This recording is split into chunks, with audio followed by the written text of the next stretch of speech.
Welcome to my YouTube channel, and this is our lesson for today. We have the group sequence, but today we will talk about how to find the end term of the geometric sequence. Again, geometric sequence has a common ratio. So when we say find the end term, hinahanap dito yung missing term, kung ano yung nawawala. But this is for geometric sequence, okay? But of course, we have our formula that we're going to use, which is the a sub n is equal to a sub 1 multiplied by the common ratio raised to n minus 1. Of course, we need to have first the first term, and that is our a sub 1. Next, we have r, or the common ratio. And then we have the n, or the number of terms. So let's have the first example. Find the eighth term of the sequence 2, 6, 18, and so on and so forth. Now, in this example, this is the sequence which has a common difference and the first term, which is 2. Okay? If the common difference is not yet given, all you need to do is to divide the present to the previous. So in this case, I will choose 6 divided by 2. Pwede rin namang 18 divided by 6. Parehas lang yon. Basta the present divided by the previous. So that's 6 over 2, which is equal to 3. Again, common ratio can be a positive and negative, and also can be a fraction. And of course, our n is 8 because we're looking for the 8th term. Okay, so these are our given. So first, we have a sub 8. So we need to substitute the values now. So n is 8. That is a sub 8. Then a sub 1 is 2. And then r is 3, which is our common ratio. N minus 1, that is 8 minus 1. Okay? So after this one, pagkatapos natin siyang i-substitute or palitan yung mga letters na mga numbers, let's proceed now to the first step. 8 minus 1, exponent first. So that is 7. Then everything you have to copy. Then after that, do the math. So that's 3 raised to 7. Meaning you have to multiply 3 7 times by itself. So that's 3 times 3 times 3 times 3, 7 times. So that is equal to 2,187. Okay? Then you have to copy the 2 there. Then final answer is 4,374. Paano nakuha ito? I-multiply lang po itong dalawa. 2 times 2,187. Okay? So I hope na-gets po natin. Let's move on to the next example. Second example is we need to find the 9th term. So obviously, there are 9 terms. So that is your n. Of the sequence 1 half, 1, 2, and 4. So the first term obviously is 1 half. So that's 1 half. To get the common ratio, you have to divide the 1 divided by 1 half. Pero mas madali yung 2 divided by 1. Di ba? 2 divided by 1 is 2. 4 divided by 2 is also 2. So, basta present divided by previous. Pero kung fraction yan, ito binigay ko na example na fraction. 1 divided by 1 half. You can do cross multiplication or yung dulo, numerator dito sa taas, multiply by denominator sa baba. So, that's 2. 1 has a denominator of 1. So, may imagine kang 1 dito sa ilalim. So, that's 1 times 1, which is equal to 1. Kaya naging 2. That's 2 over 1 or 2. Again, you can do cross multiplication or dulo, extreme, tapos yung gitna. Okay? Next, your n is 9. Ayan. Then, substitute the values. A sub 9, we're looking for a sub 9. So, first term ay ating 1 half. Our r is 2. And n minus 1, which is 9 minus 1. Okay? Next is 9 minus 1 equals 8. So, that is the value. After that, you have to get 2 raised to 8. So you have to multiply 2 8 times by itself.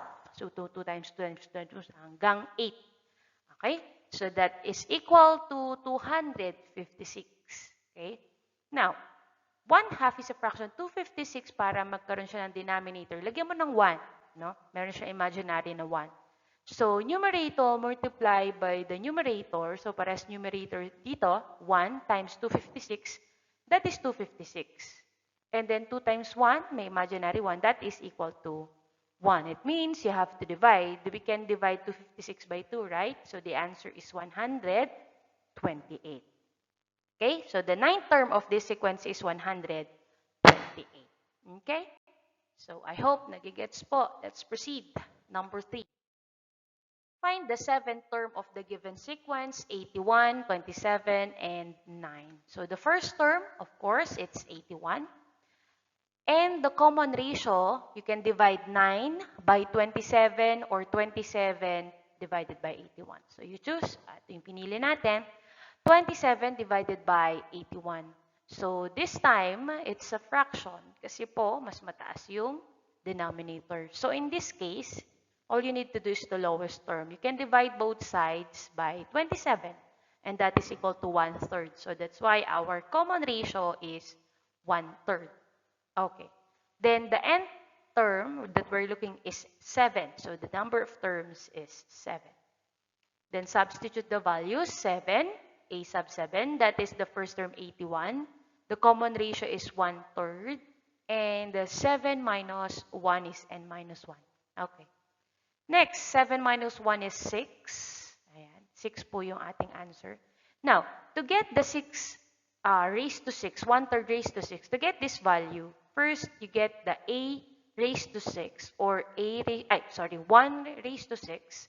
Then after that, 3 raised to 6. You have to multiply 1 6 times by itself. Obviously, it's 1. And 3 raised to 6 is 3 multiply it by 6 times by itself. So the answer is 1 and 729. Okay? Then just copy 81. Okay? So that's 3 times 3 times 3 times 3 times 3 times 3. 6 na beses. Okay? So next, again, 81 has a denominator of 1. So nasa numerator yung 81. 81 multiplied by 1 is 81. This one. And the one here na invisible, multiply it by 729. So that's 81 divided by 729. You divide both sides by 81. That is the GCF. Kung anong pwedeng i-divide. Just like this one. Diba? So that is 1/9.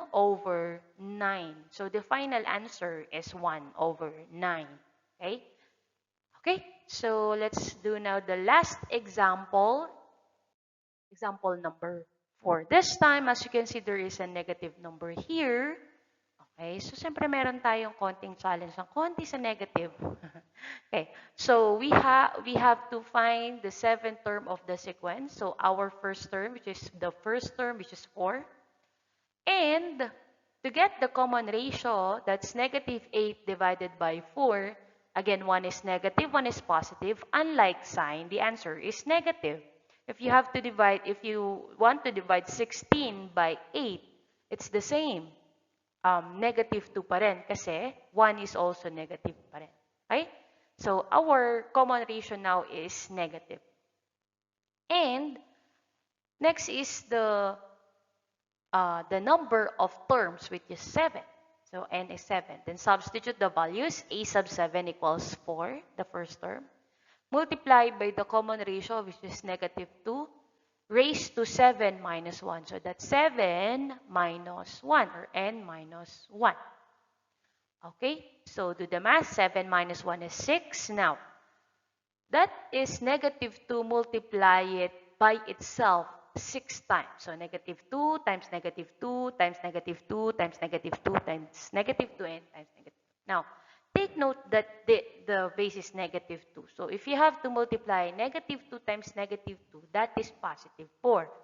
Then positive 4, multiply again by negative 2, magiging negative naman ulit siya. Kasi positive times negative na siya nun. Pero both negative, it's positive. So careful tayo sa ating sign.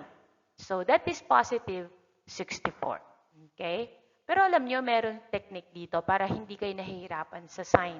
If the base is negative, just look at the exponent. If the exponent is even number, okay? Kung even number siya, 2, 4, 6, 8, 10, 12, and so on and so forth, the answer is positive. But if it's odd number, that's the additional information. If this is negative, I mean, odd number, 1, 3, 7, 5, 9, and so on, the answer is negative. Okay, so based lang yun sa technique kung gusto nyo lang mas mapabili yung inyong answer. Okay, so finally, that is 256. So 64 times 4, that is 256. Okay, so I hope nakuha natin yung examples number 1 hanggang number 4. So for this slide, we need to find the 8th term of the sequence 1, 3, and 9. So you have to try this. Siguro mga 5 minutes kayang-kaya na ninyo to or less. Maximum na yung 5 minutes para dito. Okay, sundan lang natin yung formula. Again, do not forget to subscribe, like, and share. At para makapanood ka pa ng iba't ibang lesson about sa math. Ako ulit si Bebe at ako ay isang math teacher. So from 1, 2, 3, 4, 5, i-reveal na po natin yung sagot. Paki-pause na lang para meron kang time. Okay? So here's the answer. The answer is 2,187.